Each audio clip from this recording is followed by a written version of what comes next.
Hemophilia.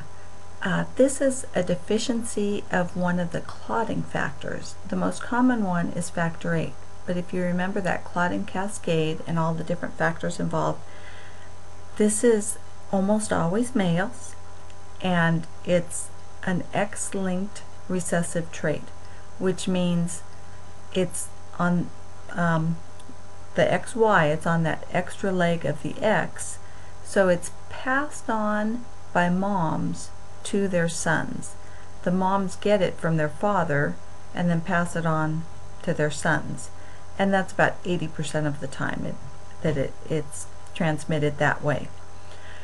The primary therapy is to replace the missing clotting factors. So these kids are usually going to have some sort of a long-term IV access, usually a Metaport. If they're needing factor frequently, then it may be a Broviac or something like that. And these factors are given IV. If the child has a bruise, the family will be asked to observe it, and if it's continuing to grow and the next day it's bigger and the next day it's bigger, then they go in and get factor. Some of them are on just a routine. Every so often they go in and get factor to try and prevent problems. So if you are the nurse and you get asked about a bruise, what we're going to want to do is mark how big it is, measure it, maybe even mark it with a pen so we can track, is it growing or not. Manifestations of hemophilia is this tendency towards bleeding, and it can be anywhere from mild to severe depending on how much factor the child does or doesn't make. We rarely see symptoms before 6 months of age because kids aren't mobile, and once they start being mobile, then they start falling, they start banging into things, they start skinning their knees and scraping against things, and that's when we see the bleeding that keeps bleeding and doesn't stop, or the bruise that keeps growing for several days without stopping. That's what a parent's likely to report. The problem that the parent's not seeing is this hemarthrosis, bleeding in the joints. And when you bleed into an enclosed space that can't really stretch out to accommodate the bleeding, you do damage. And so long term, these kids end up with damage to the joints of particularly knees, ankles, elbows, and that's going to lead to mobility problems. Not early on, but over time. And then ecchymosis, bruising. They're also, if they do get a cut or a bloody nose, it's going to be very difficult to stop it. So that's when the parents are going to need to have them receive their clotting factor. Now, one thing to think about, the clotting factor, they take this from multiple donors to make one dose of clotting factor. So these kids are exposed to, literally hundreds or more of different people's blood over their life. With better testing, we've gotten better, but a few years back, HIV was a big problem with hemophilia, and they caught it from the clotting factors that they were receiving. ITP, idiopathic thrombocytopenia purpura. It's exactly what its name says. Idiopathic, meaning we really don't know what causes it. Thrombocytopenia, so decreased platelets. Purpura, which is a red rash of little tiny broken capillaries. So it's an acquired hemorrhagic disorder.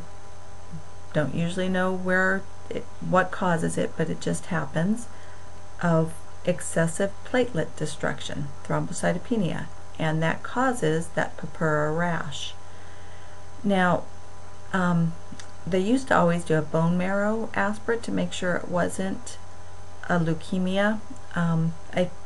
According to the book, they can now do some testing without needing to do those bone marrows to be sure.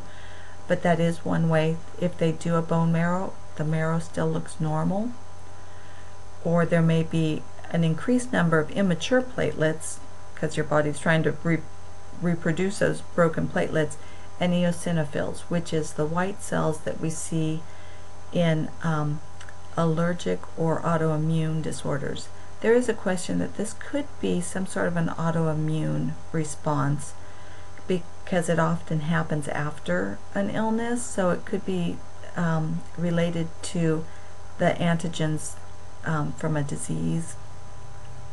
But basically we don't know real well. But it's diagnosed, considered platelets below 20,000, so below 20 on your CBC count. And the treatment, the newest, and well, they're all supportive, but the newest is this anti-D antibody. However, this takes about 48 hours to start increasing the level of platelets. So if you're actively bleeding, this is not a good treatment. We've used those corticosteroids in the past, and usually this is self-limiting, and if we can just prevent the kid from having bleeding problems while those platelets are really low, it usually is self-limiting and goes away. Here's a picture of what the purpura looks like. It's broken capillaries. And I thought there was one more slide on that.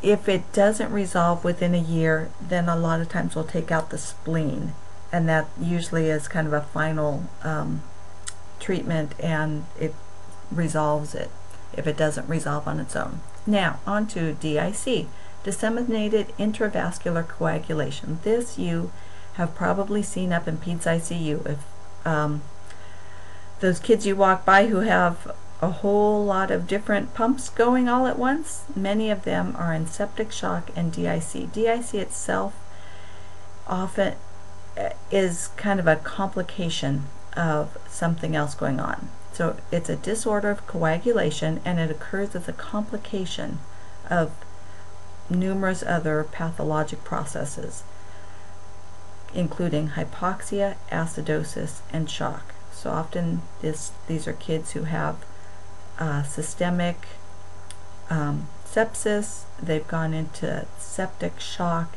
and then they develop DIC. So the pathology here, this is a coagulation process. Coagulation gets turned on, and so all of the fibrin turns to fibrinogen, clumps up the platelets in the vascular system.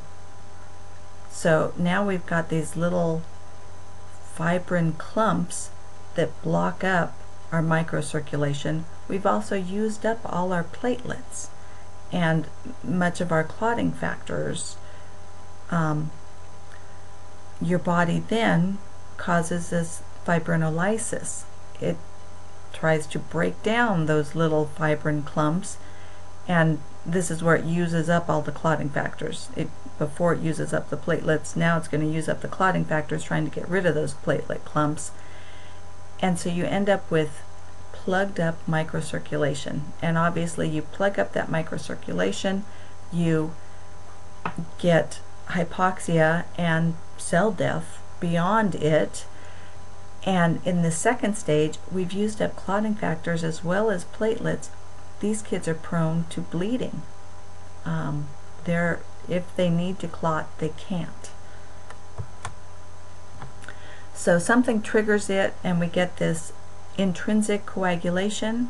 And you can see towards the left there, we use up all the platelets and clotting factors, which makes them prone to bleeding. And over on the right, you get those little fibrin plugs plugging up the microcirculation, which triggers that fibrinolysis, which adds to using up the platelets. The clotting factors adds to the bleeding, and it also causes the ischemia and tissue damage beyond where those plugs happen, and then damaged and hemolyzed RBCs happen as well. So DIC has a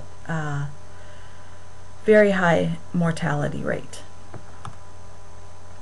Epistaxis. This is your basic nosebleed, and every kid has had nosebleeds, and most parents treat it incorrectly. First of all, be calm. It takes quite a bit of blood loss to become hypovolemic.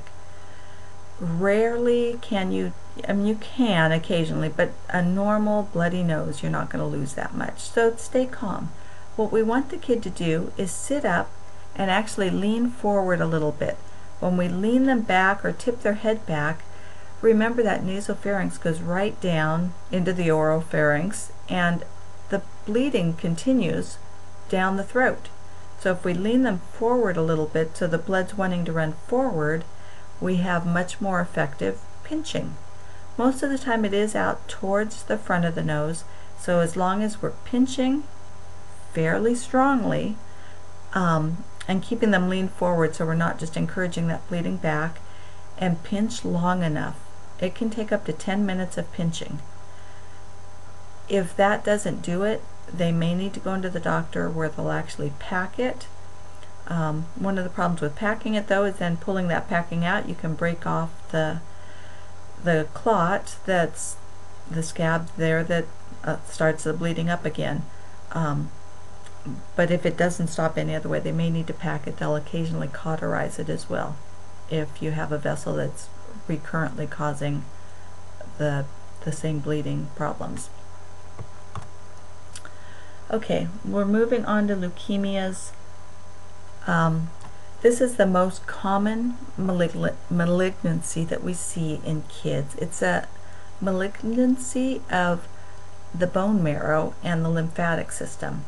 We'll see 3 to 4 cases per 100,000 Caucasian children younger than 15 years of age. There's 2 types, ALL, and at Children's they call the other AML. ALL is the type to have if you're going to have leukemia. We have about an 80% survival rate. There are, they do stage how severe it is and how late it's been caught, and that changes your survival rates, but overall about 80%. AML, only about a 50% survival rate. Now, the pathology of leukemia, this is unrestricted proliferation of immature WBCs. So the bone marrow goes crazy making WBCs, but they're immature. They don't work right. Because it's spending all its time making these WBCs, it's not making the other blood components that it should be making. Just, the one takes over from making the other. So these are going to infiltrate and replace tissues of the body that normally would need functioning white blood cells. Now we get the non-functioning ones in there instead.